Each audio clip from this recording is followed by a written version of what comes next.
I'm living and working on the other side of the world, hiking the third tallest mountain. To go all the way back down the way we came.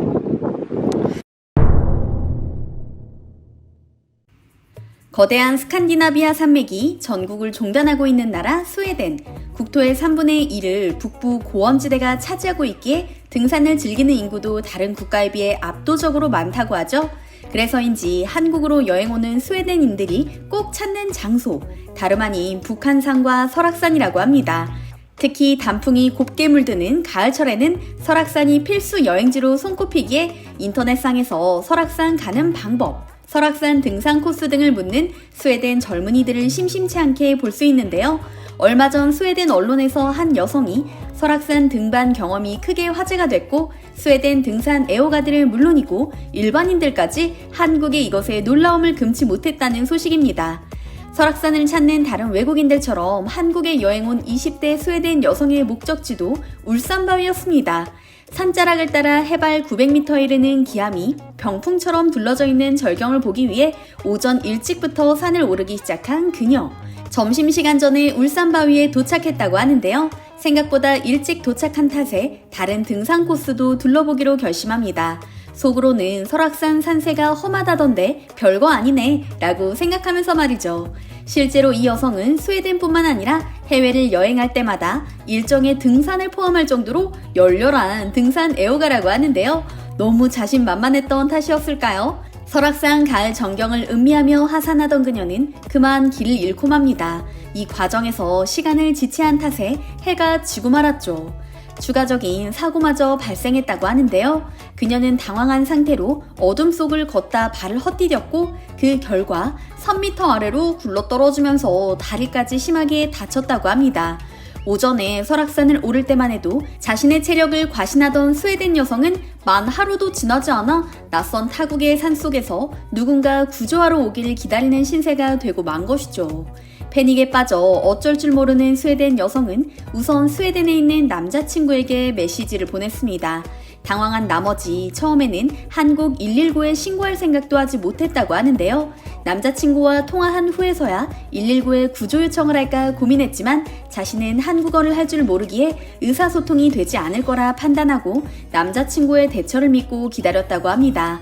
한편 여자친구의 구조 요청을 받은 남성은 먼저 휴대전화 위치 정보 시스템을 통해 여자친구가 설악산 어디에 있는지 확인했습니다. 그리고 119에 전화를 걸면서 신고 전화를 받는 사람 중 단 한 사람이라도 영어를 할 줄 아는 한국인이 있기를 기도했죠.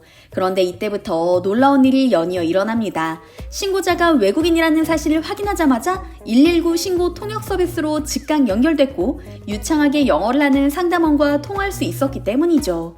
두 사람을 놀라게 만든 건 이뿐만이 아닙니다. 스웨덴 여성의 위치를 확인한 소방 당국은 바로 구조대원을 출동시켰습니다. 휴대전화만 터진다면 도심보다 산이 더 정확한 위치 파악이 가능하다며 신고자를 거듭 안심시킨 후에 말이죠. 남자친구를 통해 한국 구조대원들이 자신을 구하러 오고 있다는 소식을 들은 스웨덴 여성은 얼마 지나지 않아 어둠 속을 헤치고 자신에게 다가오는 불빛을 발견하고 눈물을 흘렸다고 합니다. 신고 기간은 저녁 6시 56분, 119 구조대원들이 도착한 시간은 8시 20분, 2시간도 채 지나지 않아 구조대원이 도착한 것이죠. 한국 119 신고 시스템과 구조대원들의 믿을 수 없을 정도로 신속하고 정확한 대응에 두 사람은 거듭 감사를 표했다고 하는데요.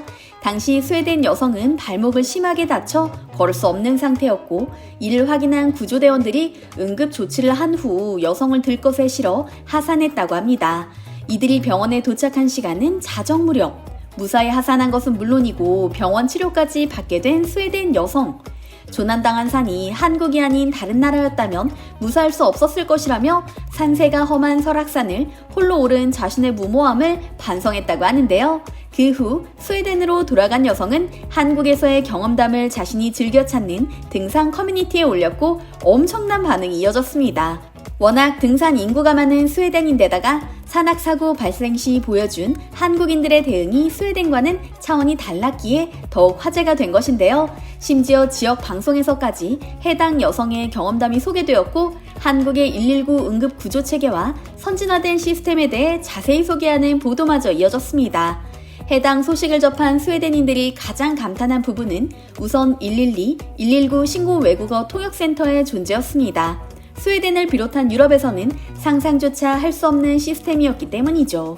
영어와 중국어가 유창한 통역 요원들이 직접 신고를 받는 것은 물론이고 현장으로 출동한 구급 대원과 실시간으로 소통하며 사건이 해결될 때까지 지원한다는 점에 더욱 놀라움을 표했는데요.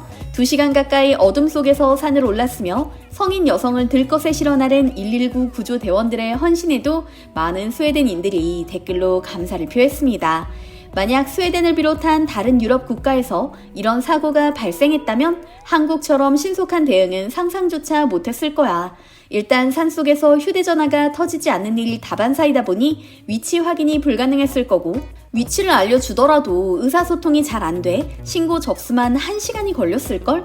요즘 주변에 서울로 여행 가는 친구들이 많은데 그 친구들에게 119 통역 시스템에 대해 알려줘야겠어. 신고할 일이 없으면 좋겠지만 만약을 위해서 말이지.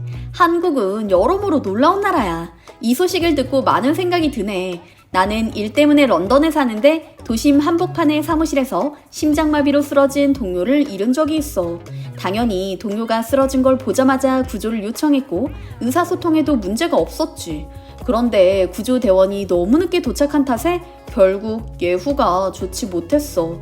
하물며 이 사건은 도시도 아닌 산속에서 벌어진 건데도 한국인들의 대응이 참 놀라워. 원래 이런 위급 상황은 1분 1초가 아쉬운 법이잖아? 난 교환학생이라 서울에 살고 있는데 한국 119 구조대는 출동 시간을 1초라도 줄이기 위해 GPS 시스템마저 최첨단화했다는 소식을 들은 적 있어.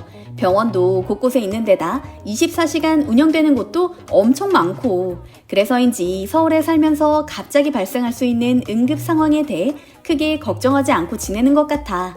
성인 여성을 들것에 싣고 어둠 속에서 하산하는 과정이 얼마나 어려웠을지 상상조차 되지 않아. 뉴스를 보니 하산하는 데만 4시간 넘게 걸렸다는데 구조대원들의 헌신에 가슴이 뭉클해져 와 같은 댓글이 가득했습니다. 실제로 가을은 설악산에서 산악사고가 급증하는 계절이라고 합니다. 가을 단풍을 보기 위해 산을 찾는 등산객이 늘어나면서 산악사고도 증가하는 건데요. 최근 3년간 소방당국에 접수된 산악사고 3만 3천여 건을 살펴보면 9월과 10월에 발생한 건이 전체 4분의 1에 해당할 정도입니다. 외국인뿐만 아니라 내국인도 산속에서 길을 잃거나 실족해 구조를 요청하는 일이 빈번하죠. 설악산 산세가 험한 데다 늦가을이 되면 해가 빨리 지기 때문에 예상 못한 사고가 발생하는 건데요. 산에서 사고를 당했다면 일단 정확한 위치부터 119에 알려야 합니다. GPS 확인이 어려울 경우 등산로에 설치된 국가 지점 번호판을 살펴보면 정확한 위치 파악이 가능하고요. 무엇보다 산행 전 기상 예보는 물론이고 등산 구간과 시간을 철저히 확인해 사고를 예방해야겠죠? 오늘은 설악산에서 평생 잊지 못할 경험을 한 스웨덴 여성의 이야기를 전해드렸는데요.